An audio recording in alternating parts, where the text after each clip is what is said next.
Okay. So we're going to get started. Um, oh.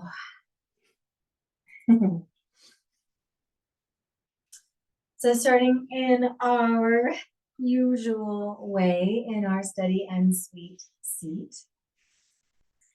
And I know, I'm pretty sure that everybody that's on today, that we all melt our feet before class. I think that next week, I would really love it if you have time to log in a little early. I'd like to guide everybody through the full hand and foot treatment. I mentioned earlier, I am resorting in it, and just going through it all again and listening to it, listening to a couple of things that they've kind of layered in since the last time I took it. In the class that I took yesterday, they actually had us do the rest assess and then melt hands and feet and then do the rest assess again. And normally I don't do the rest assess unless we're doing the roller. So I thought that was really cool to do the rest assess before and after melting hands and feet together. So I thought I would really like to do that with you guys, but we just need a little extra time. So if people want to log in by like 8:35, I can like run us through the whole thing.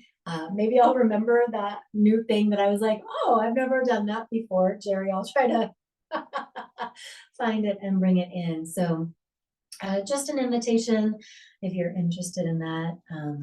Log in by 8:35 next Friday and we'll go through it together, because I know I just kind of hope that you all remember it well and have at it. Anyway. So we'll start with our breath as we usually do, grounding down, feeling that anchor, feeling that settling into your mat, into your bones, lengthening long through the spine, softening down through your shoulders. Start with those steady 3 loud moving sighs.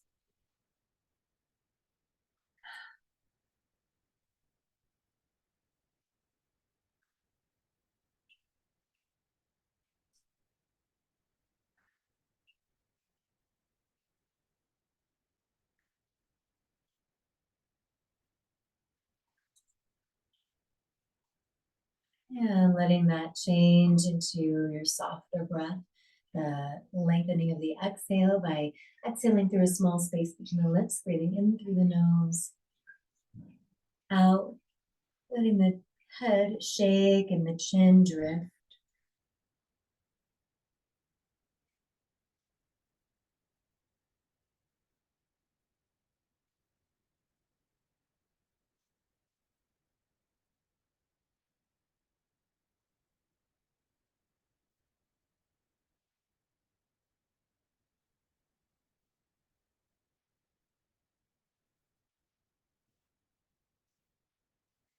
And then coming more into that diaphragmatic breath, letting the breath feel like it's coming right into the lungs from the heart, softening and expanding, warming and opening as you breathe in, and then engaging and contracting and finding that energy to push it all the way back up the spine and out.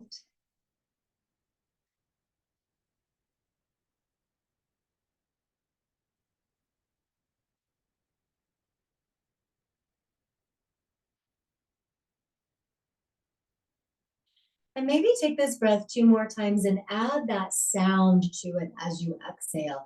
Maybe it's that H-A ha sound as you're exhaling, or maybe you prefer a different sound, but just give it a little oomph today for 2 more breaths on your exhale.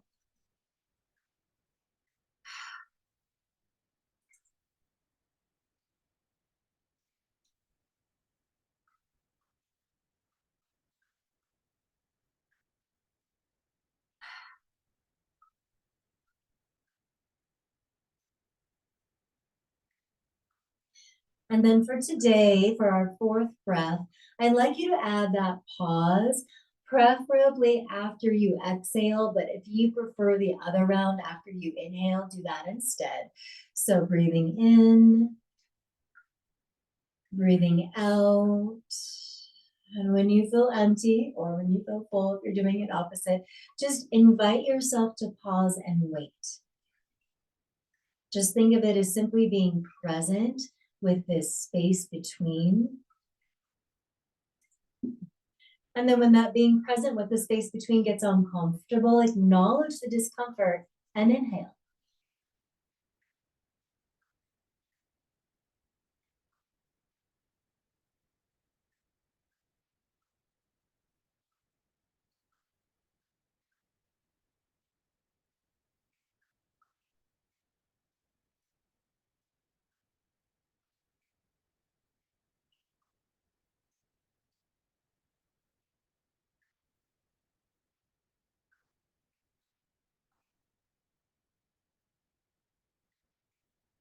And after you've done that a couple of times, you can lean back into your hands, slip your feet out in front of you with your knees bent, and let your knees rock from side to side.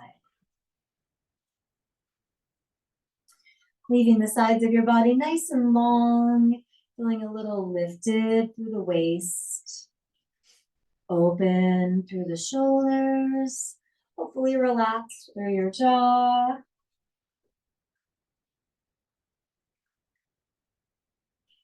And slide your legs out in front of you. You might need to reprop your hands here. You can thump the backs of your legs down.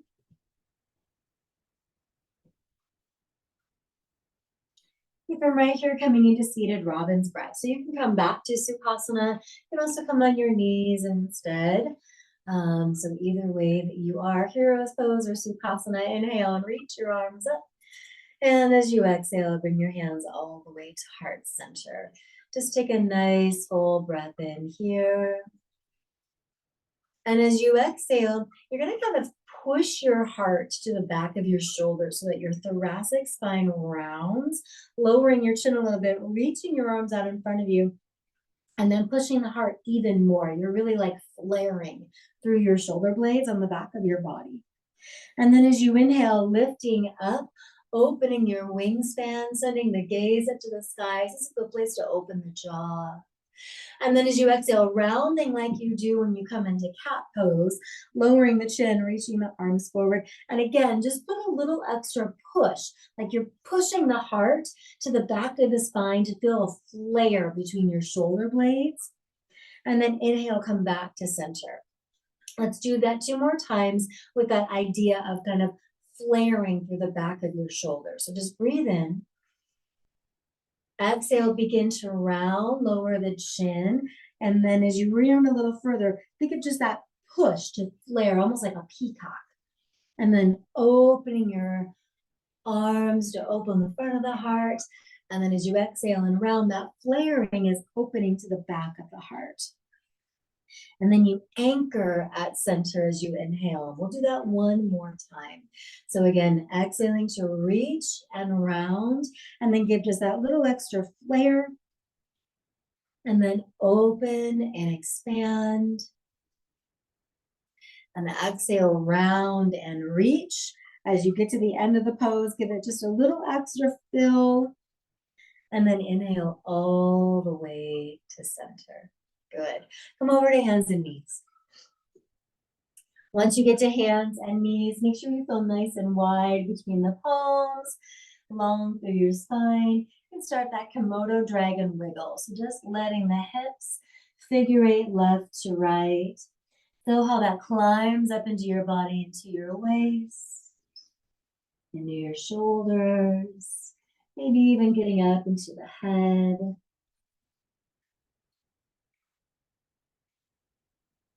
You might let that start to kind of rock back and rock front and back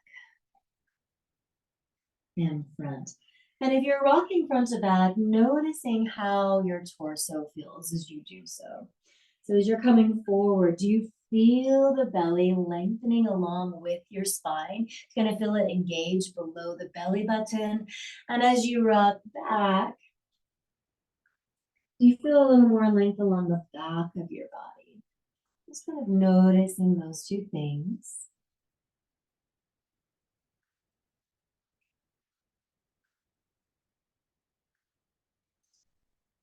we'll move that right into C curve. So anchoring once again at center.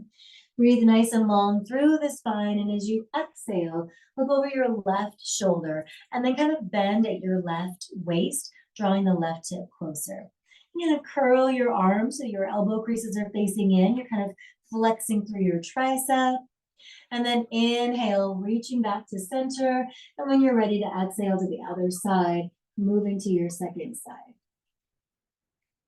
And then you can start to move with your breath. The inhale to center and the exhale to one side. If you want to take a full breath when you get to each side, that's definitely a good option.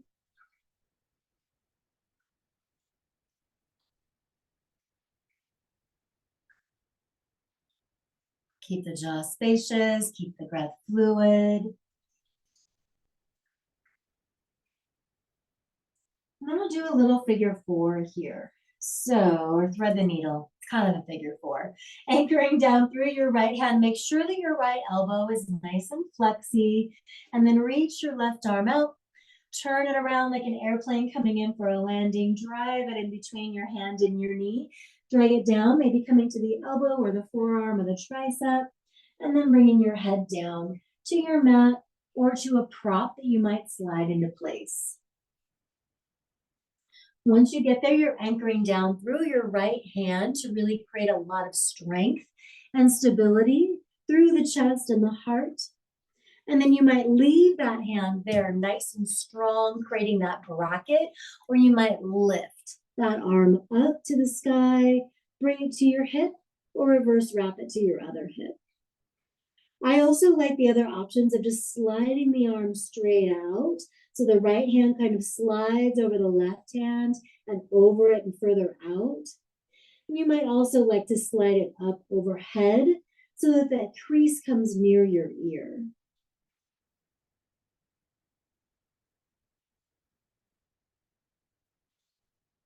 And then wherever you are, bringing your right hand down below the right shoulder, coming right back up to tabletop. Take a couple of rounds of cat-cow.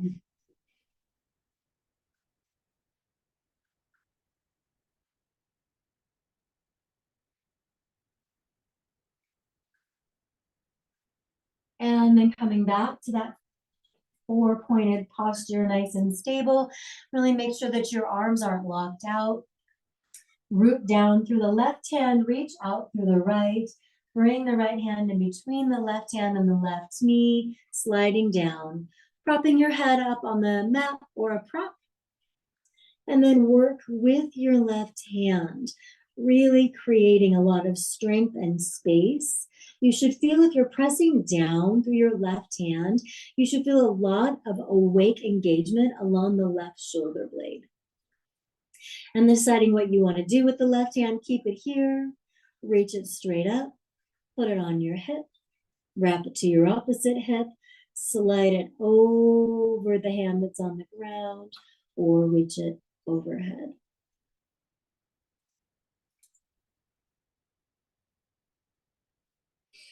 I like to see if I can get my sacrum to get a little more heavy, to see if I can get some more length and release through the neck and the head.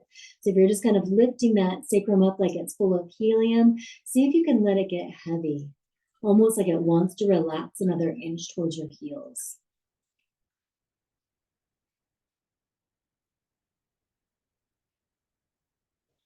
And then placing the left hand below the left shoulder, pressing back up. Give your body a moment here at center. Once you're at center, take one hand at a time and flip it backwards so that the back of your hand is on your mat. And just start to ease a little bit of pressure on there. You'll know when to stop. Just giving yourself a counter stretch. You really love those counter stretches. You could curl your fingers a little bit. And then switch sides. Flipping the other side. There's no weight at all. And then you slowly shift your weight until your body says that's plenty. And then you pause, breathe, maybe curl the fingers.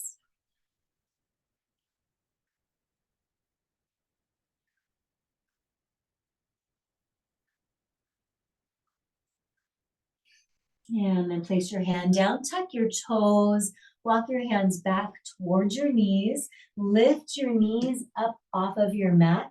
There you are in this little like kind of perch pose. You're like a little bird perched on a branch right here. Depending on how your balance is feeling or how just your body is feeling here, you could wrap your arms around your knees, kind of give yourself a little hug, really hugging the thighs into the tummy. If that doesn't feel good, you could open your knees like this and place your arms in between and just kind of let your body get a little bit lower, kind of tucked into the pose. So either or.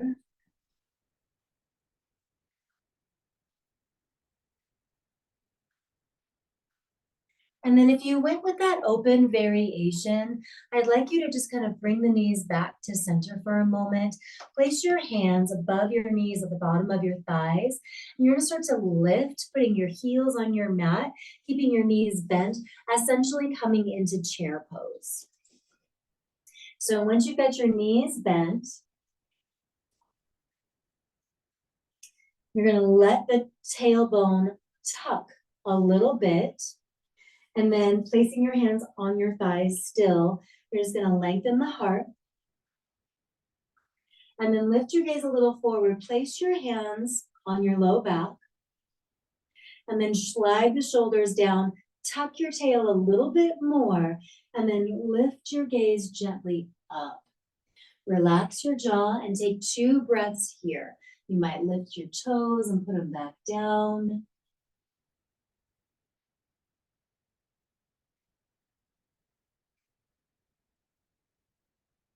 And then lengthen all the way up to standing. Oh, you might push into your lower back a little bit and monkey drum it out.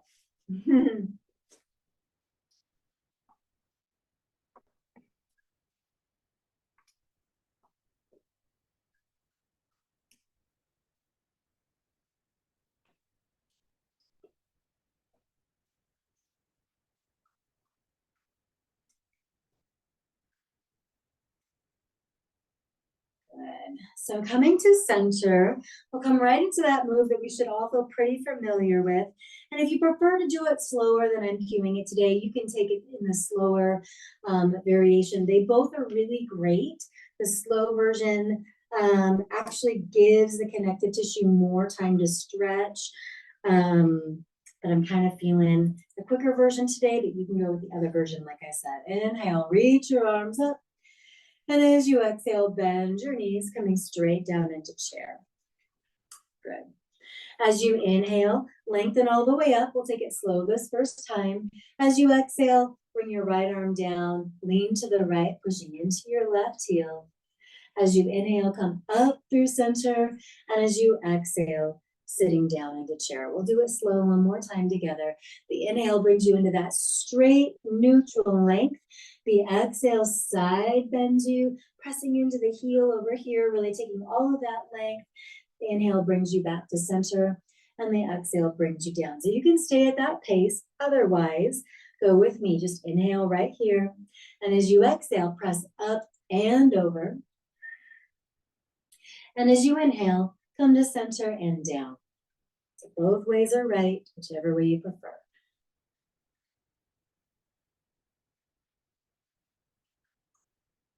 Make sure you're not locking either knee.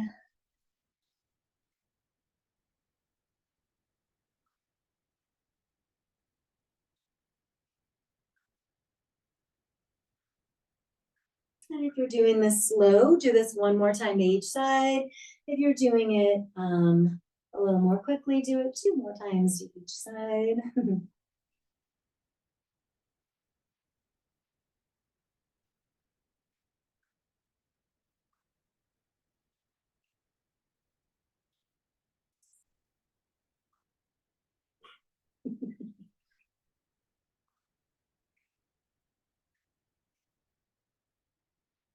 And come all the way back to center. Monkey drum that out, stepping your feet again, and just swinging around. Really try to get this swing through your waist so you get a nice full twist.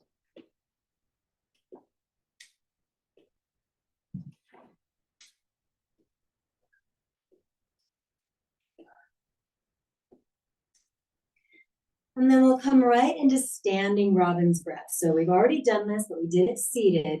So we'll do it standing this time with a little more full range of motion. Stand with your feet slightly apart, about hip distance wide. Inhale and reach your arms up. And as you exhale, bring your hands to heart center, pausing right here. You might close your eyes, bring your awareness down to your feet, and notice if it feels like you're using all of the foot. Your toes are long. You can feel the edges of your feet. You can feel the heel of your foot. Bring your attention to your knees. Can you soften your knees a little bit, or are they locked? And also notice your bum. Is it holding more energy than it needs to hold? So just kind of feel like your legs are long and engaged, not locked and rigid. And then inhale as you open your eyes. And as you exhale, soften your knees, but keep your thighs strong. Reach your hands forward, start to round down, lowering your chin. And as your hands get close to the floor, give that little flare to the space behind your heart. As you inhale, rise up, keep your belly button awake. Open your arms. You might feel a little bit of a back bend here, but again, not locking the knees.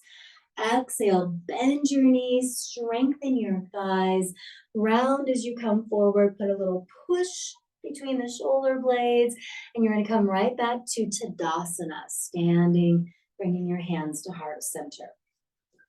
So what we're asking our body is to be kind of soft and accepting in certain spaces and strong and stabilizing in other.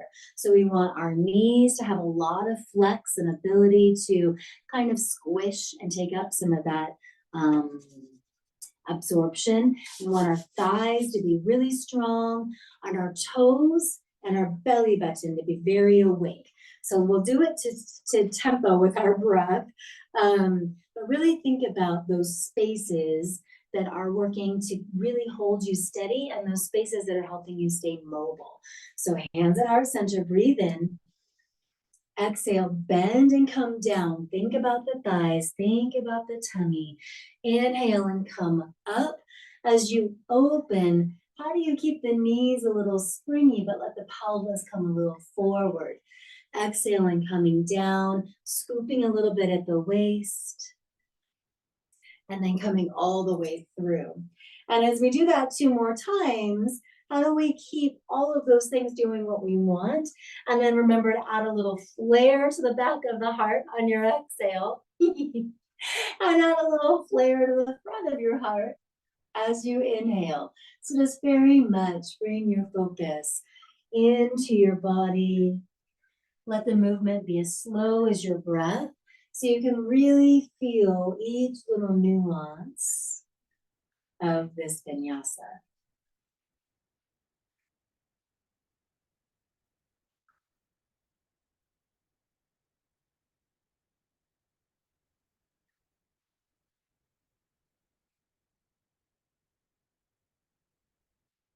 And right back up to center. So once you come into Tadasana at the top of your mat, step your right foot forward and turn your back foot, anchoring it down, bringing your feet into warrior 1. So your back leg is long, your foot is a little bit of an angle, your front knee is bent. Should be able to see your toes. You might widen your stance to have a more stable base. You might like a little bit more of that narrow line. Make sure your toes can lift and go back down. And then as you reach your arms up, as you slide the shoulders down, make sure you can also notch that part of your rib down too.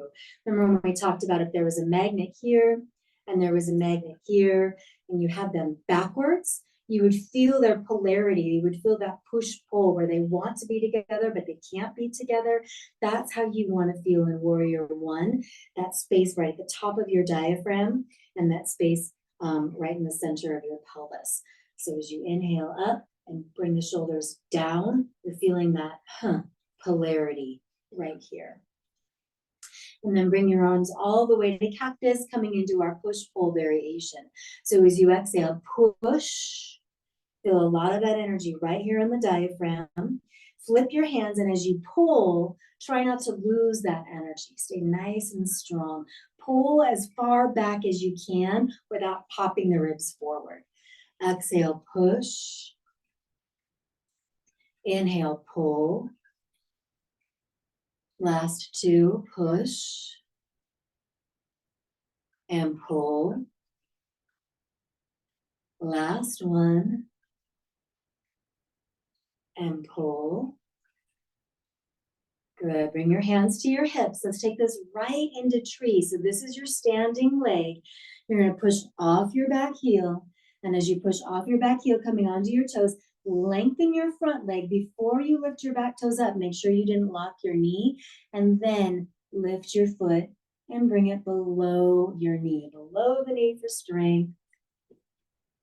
Building that strength. And then you might try to just tuck a little bit. Neutralize a little bit, release your hands, and then let the arms find some movement. Maybe find a mudra or two. You might bend. You might reach. And what I'd love for you to do, if you're feeling okay, is to interlace your hands over the crown of your head. So as you kind of bring your hands to the crown of your head, your fingers are softly interlaced. I'd like you to feel like you're pushing down into your standing heel and then pushing up into your hands. Get like that good active resistance as the hands gently push into the crown of your head and the crown pushes up into the sky through that firmness of the foot still on the ground.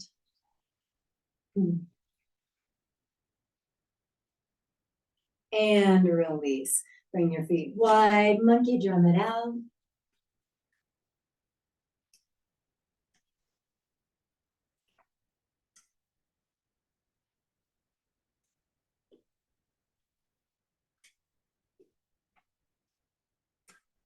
All right, we're going to take that to the second side.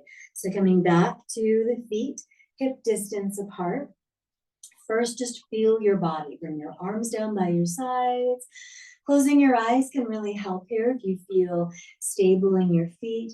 Just really feeling the fullness of the feet, the fullness of the knees, the strength of your thighs, the stableness of your pelvis, the length of your spine, the width of your shoulders, the space in your jaw, and the steady rhythm of your breath. And then letting the eyes open, but a little more bend to the knees. Step your left foot forward and position your back foot so it's at more of that angle. And giving yourself a moment to kind of negotiate your warrior one base with your body. Hips are square, just as square as your shoulders are. Front knee is bent, back leg is long. And then as you inhale and reach your arms up, you're kind of taking that energy up. And then you're going to drop your shoulders to make them wide. And you're going to feel your ribs. Try to do the same thing. And if it didn't happen together, try it again. Just lower your hands. Inhale, reach everything up. And then try to get the ribs and the shoulders to stabilize together. Then bring your arms down to cactus. As you exhale and push, feel a little bit more of that energy right in the core. You're going to feel it in your hips behind your bum as well. And then keep that strength as you pull. And I want you to pull as far back as you can. As far back as you can without moving your ribs. And then push and pull and push and pull. And one more time. Push and pull. And place your hands on your hips. All right, so nice and full with your front foot. You're gonna start to lift up, readjust your back foot. So just your toes are on the ground.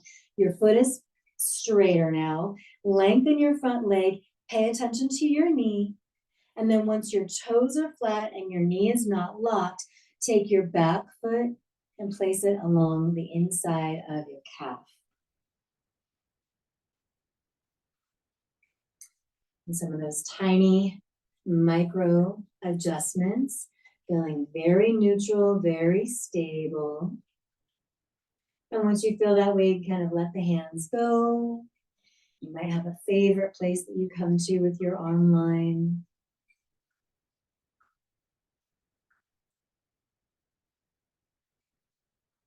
But eventually, maybe trying out that same variation where you interlace the fingers, place them lightly on the top of your head. Check in with your foot first, check in with your pelvis, check in with your exhale that helps you really activate your core. And then lengthen up as you put a little bit of pressure from the hands to the head. Shoulders stay down.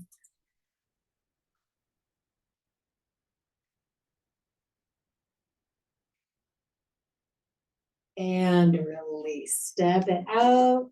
Swing.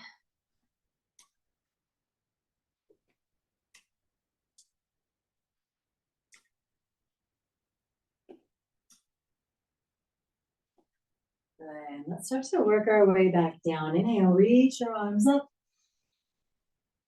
Exhale, bend your knees, coming into chair pose. Bring your hands, your arms, your forearms to rest on that little swoop that you're making with your body here. And then you might find that little bit of that connection. So you're going to tuck the pelvis just a little and notch the ribs just a little. Widen your shoulders and lift your gaze. You might let the jaw even open here if you'd like.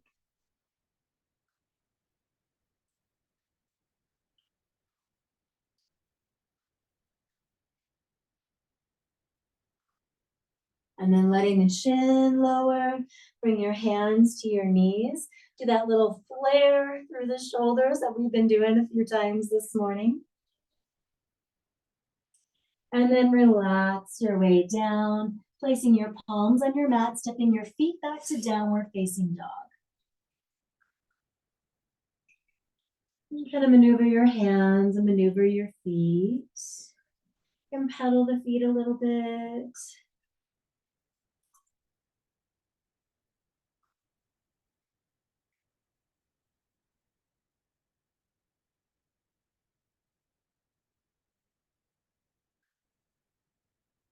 And then lifting your left leg up, bend your left knee, and then bring it under your body, just like we do when we're in 4-point pose. If you'd rather do this on your hands and knees, go ahead and take that variation instead.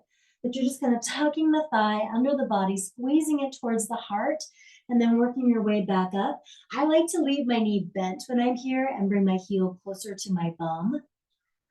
I feel like I get a good psoas stretch there.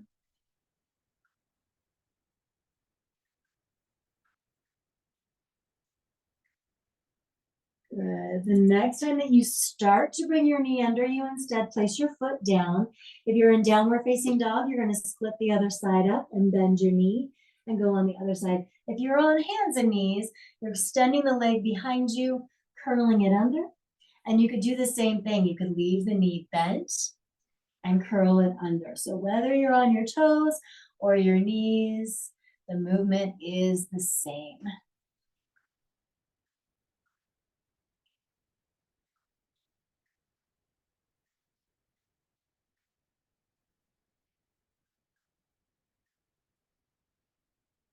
And then we'll all transition down to the knees if we're not there yet. So bringing the foot down, bringing the knees down. Let's give our hands a moment to just kind of rest. So flip both palms, palm up. Start to reach back towards child's pose. And then with your fingers pointing in the same direction that your eyes are going, just lift your fingers up and curl them towards your palm. I don't know if you can see that. It's like this.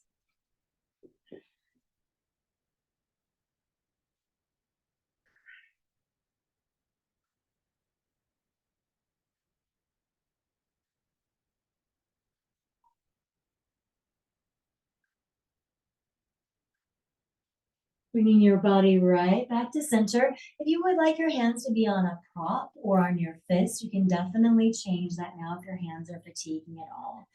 But back in 4 points here, nice and long through the spine. I'd like you to take your knee, lift it up off of your mat, and then slide it out and then back and out. So it's kind of like clams, but you're letting your feet come away, out and back. 3 more and back and back. And last one. As this knee comes back to center, put your top of the foot on your mat, slide that leg way behind you, and then let it pull your torso. And you can stay right here, or you could go front and back. So your leg, your foot, I'm going to change my thing so you can see it. Your foot is on your mat, and it's kind of pulling and pushing you. So your front knee is where it is, and you're just sliding, and you can stay, or you can slide back and back.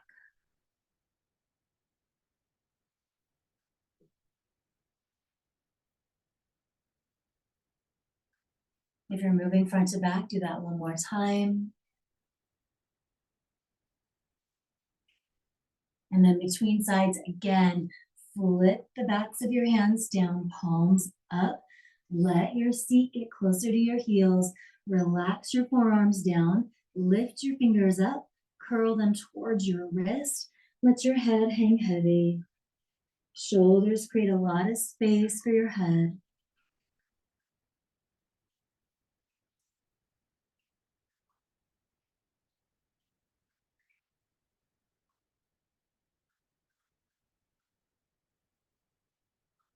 And again, lifting your head, planting your hands down, coming right back to that 4-point pose.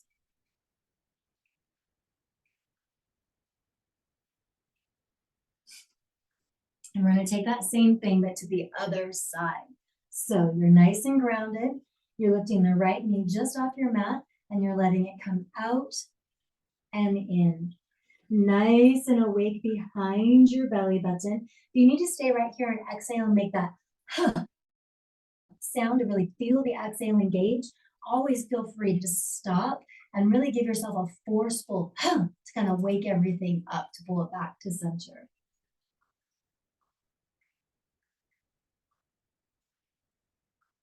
Last 2, this variation of clams.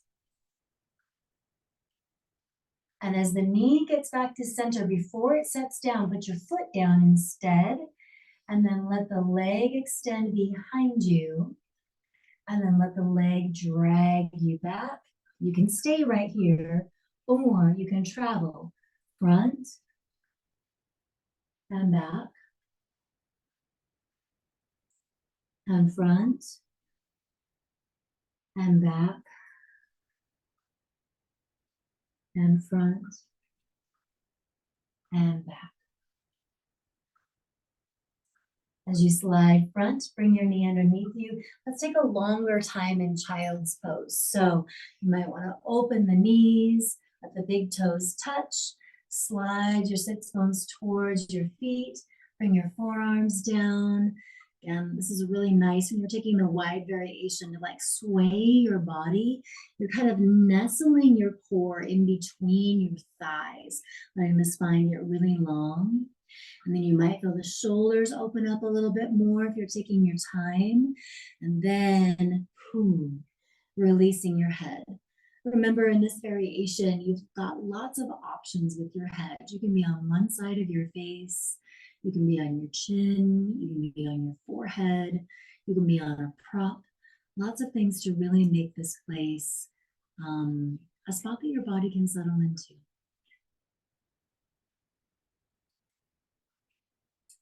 As you are settling into this place, I don't have anything I'm actually specifically reading from today. Instead, I want to just share, I was listening to a podcast.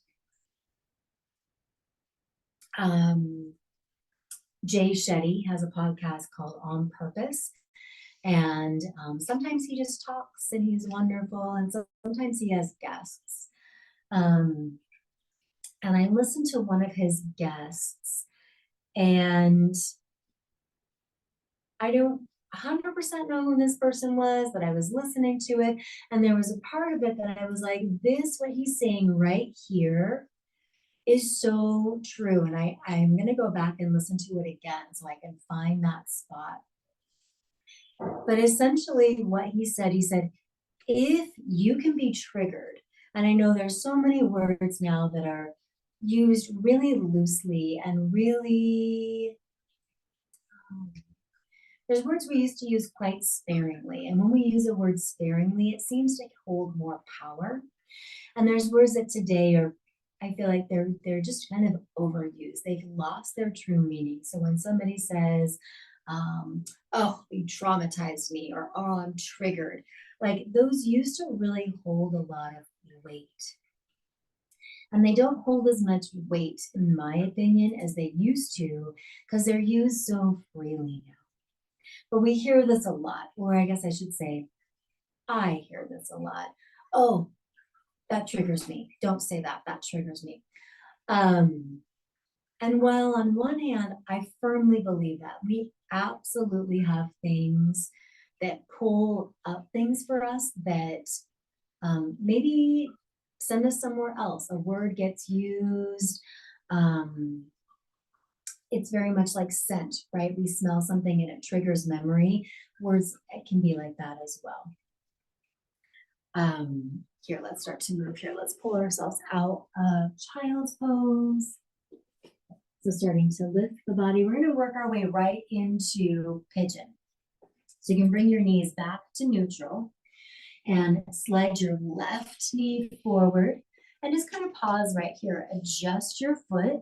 So you're opening the shin out to an angle that feels good to your knee and your hip. And then you're gonna tuck your back toes and slide them back, right? So you're coming down above the knee at the bottom of the thigh. And then again, probably gonna rock a little bit just so you can get an ease into that space before finding your forearms, doing that again. And then again, are you propping the forehead? Are you staying lifted? Are you getting low? So just working your way into that. So as much as we should know like the things that trigger us, for example, I don't like being in a cramped space. If I feel like I just got cornered in an apartment store, in my own kitchen, if I feel like there's not an easy escape route, that like sends a trigger to my emotional state that tells me I might be in danger.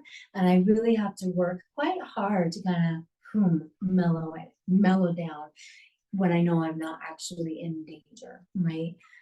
So I know that's a possibility. I know I've got tools to help myself with that. But what this gentleman who was speaking says, if you can be triggered, it means you're walking around with a loaded gun. And I was like, dang, okay, I want to hear a little bit more about this. And essentially, some of our work that we do when we're working on kind of improving our journey or being more self-aware is to figure out what those triggers are and essentially find a way to unweaponize that gun, basically take the bullets out of the gun, right? And I feel like that's one of the things that we do every single time we step on our mat. We're giving ourselves the power and the ability to kind of empty the barrel, right? And put all of those things, because the gun isn't dangerous and the bullets aren't dangerous. They're dangerous together, right? So as soon as you put them together and then you have action involved to trigger it, now it's dangerous, right? So finding a way to neutralize both of those things. Let's start to move away from pigeon on this first side. Some of that emotional baggage right out there on the ground. Just take a counter pose. You might Komodo dragon wiggle. You might cat cow. But when you're ready for the second side, you're going to bring the other knee up, creating just enough space for you to find that right angle for this side. Then tuck your back toes, lift your back knee, drag the leg back, lower down. Find a little bit of that movement so that you can adjust, sliding down into your forearms, taking a little more wiggle,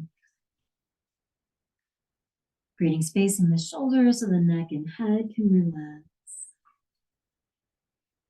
And then just kind of leaning into it. Again, remembering that you can move a little bit or you can hold steady, whichever serves you better.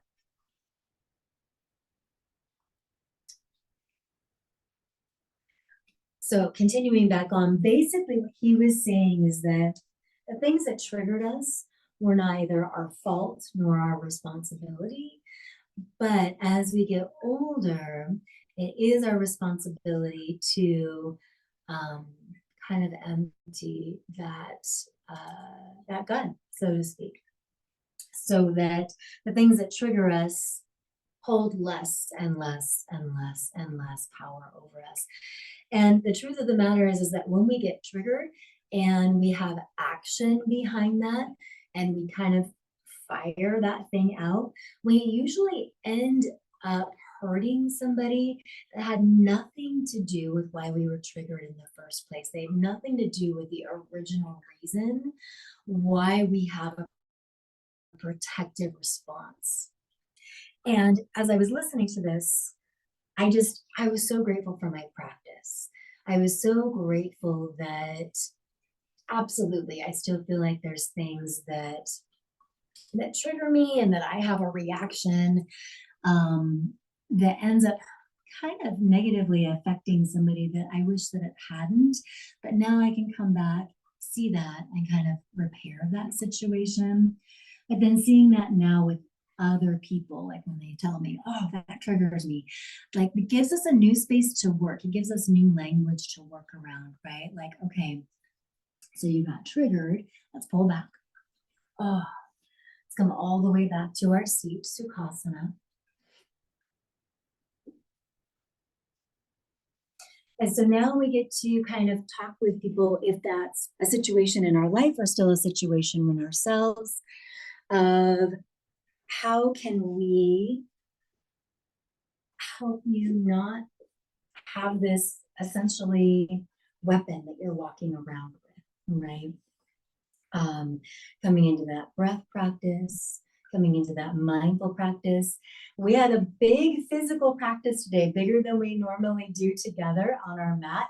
That is also a way to release some of that, right? So that's some of that practice of pratyahara. You're taking all of those things that are around you and you're really funneling them into something else. So if you're feeling this way, but that's not where you want your attention to go, you got to pull your attention back and put it into something else. So if you're feeling this time of year like something is elevating you and you don't want to walk around with the potential of snapping at something or yelling at somebody or having a headache or any of those things, we've got to figure out how to reroute that energy and diffuse a potential trigger. So for the end of our time together, I want us to return to our pranayama before we lay down onto our mat for Shavasana. So let's just come back to where we began, Sukhasana, steady and sweet, and we'll go through those same exact breaths that we've already done. So start with the 3 sides.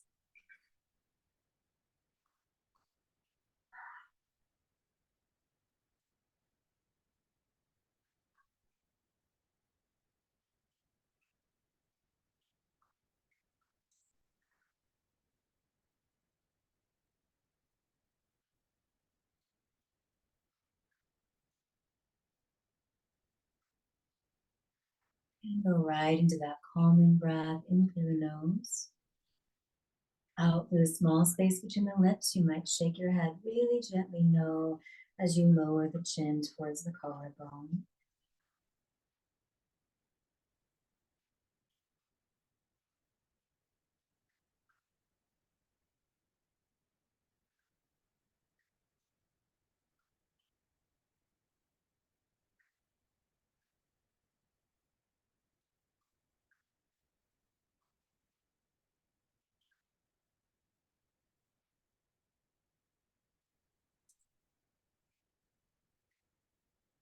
And then letting your inhales really fill up your lungs, your ribs, your diaphragm, soften your pelvis, warm and full as you breathe in.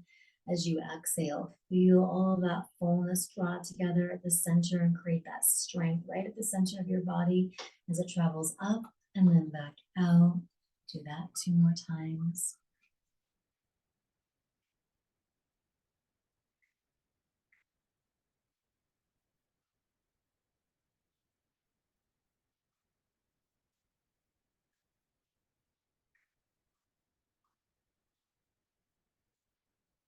And then inviting in that pause. Again, I recommend at the bottom of the exhale, but if you prefer the top of the inhale, do it that way for sure. Whichever way you're breathing, breathe in your first half, breathe your second half, and then simply wait. Just wait.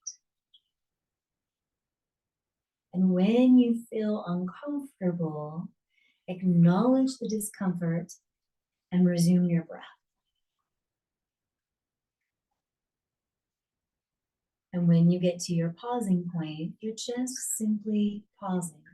It's like you got to a stoplight and you're just waiting for it to tell you that it's okay to walk. You're just waiting.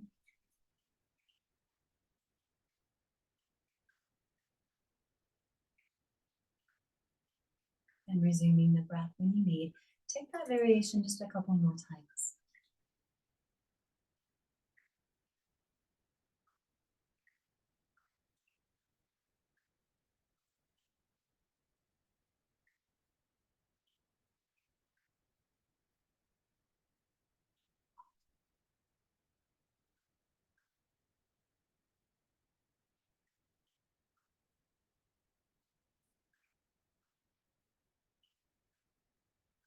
And if you prefer to stay here in your seat, you certainly can. Otherwise, I invite you to come down onto your backs and stretch out into Shavasana.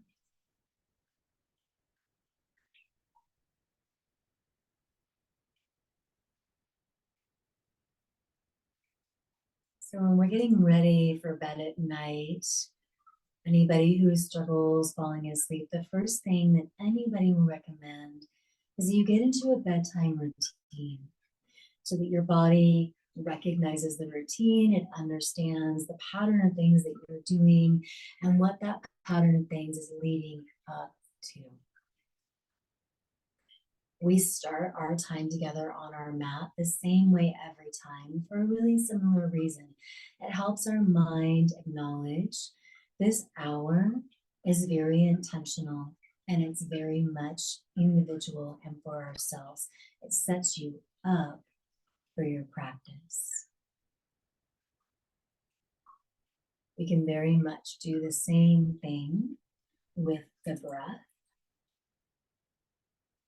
We can do the same thing with our melt balls. If we're getting ready to go for a nice long walk, we might melt our feet first, go for a walk, melt our feet again. We are preparing for a practice and restoring from a practice.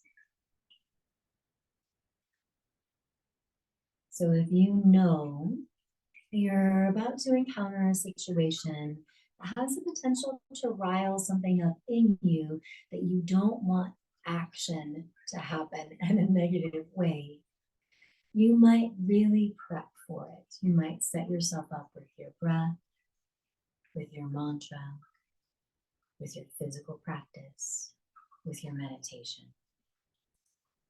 Go into that situation. And when you leave that situation, you might revisit some of those practices just to help you feel grounded, almost like a welcoming squeeze home, like you made it. You got through that thing, it's going to welcome you home, soothe and comfort you.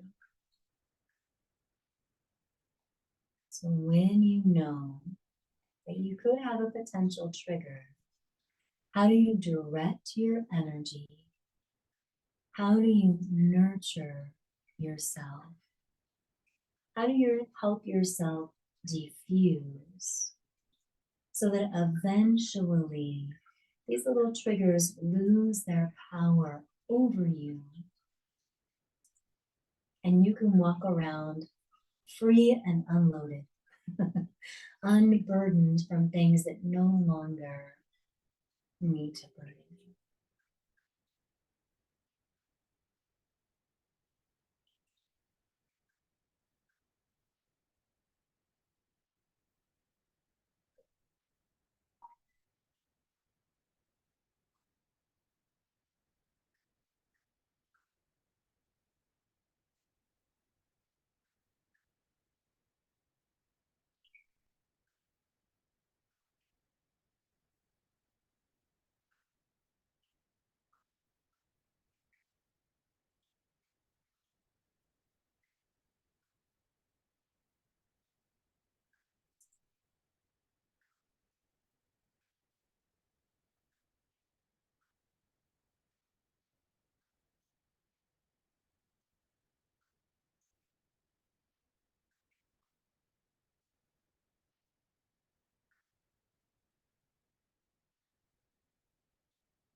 If you are still supine, you are welcome to stay there. However, we're going to end with a little breath and a little mantra. So if you would like to practice those, you can start to wiggle and move enough to come right back up into your seat if you're not already there.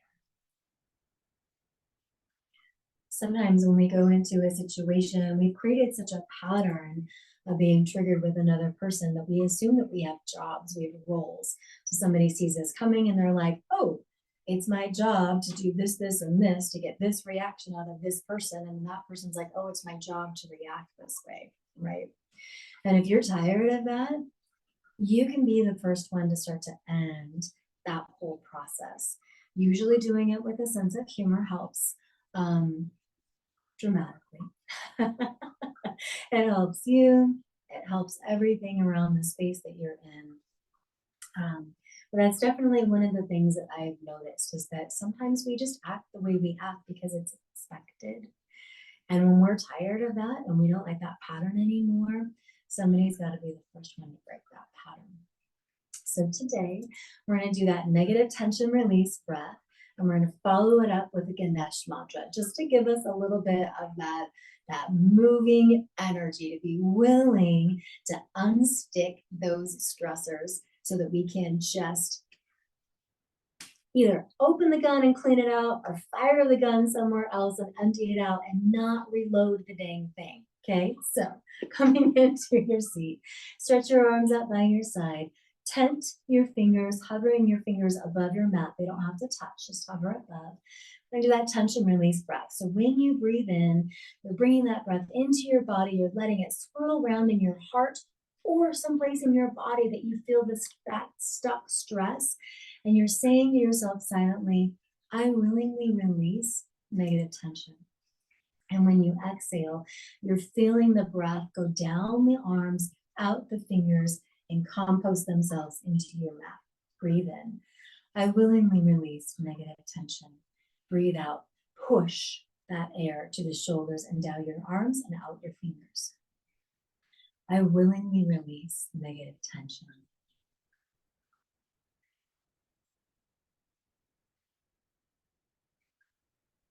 I willingly release negative tension. One more time. I willingly release negative tension. And then flick it. Get it all off. All of it off. Shake it out. Good. All right. Take your right hand, I'm not mirroring you, take your right hand to heart center, first finger to thumb, fingertips pointing up. Take your left hand to your knee, index fingernail to pad of thumb, and bring it down. Om Gam Ganapate Namah. Let yourself have the energy to get through those obstacles every time you need it. Om Gam Ganapate Namah, Om Gam Ganapate Namah. Om Gam Ganapate Namah, Om Gam Ganapate Namah. Om Gam Ganapate Namah, Om Gam Ganapate Namah. Om Gam Ganapate Namah, Om Gam Ganapate Namah. Om Gam Ganapate Namah, Om Gam Ganapate Namah. Om Gam Ganapate Namah, Om Gam Ganapate Namah. Om Gam Ganapate Namah, Om Gam Ganapate Namah. Om Gam Ganapate Namah, Om Gam Ganapate Namah. Om Gam Ganapate Namah, Om Gam Ganapate Namah. Om Gam Ganapate Namah, Om Gam Ganapate Namah. Om Gam Ganapate Namah, Om Gam Ganapate Namah. Om Gam Ganapate Namah, Om Gam Ganapate Namah.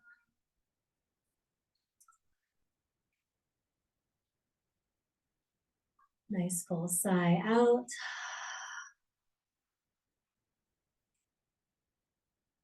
Inhale, reach your arms up. Wrap yourself up in a loving embrace. Inhale, reach your arms up. And exhale, hands, heart center. Oh, the inner light in me sees and honors the inner light in each and every one of you. Namaste.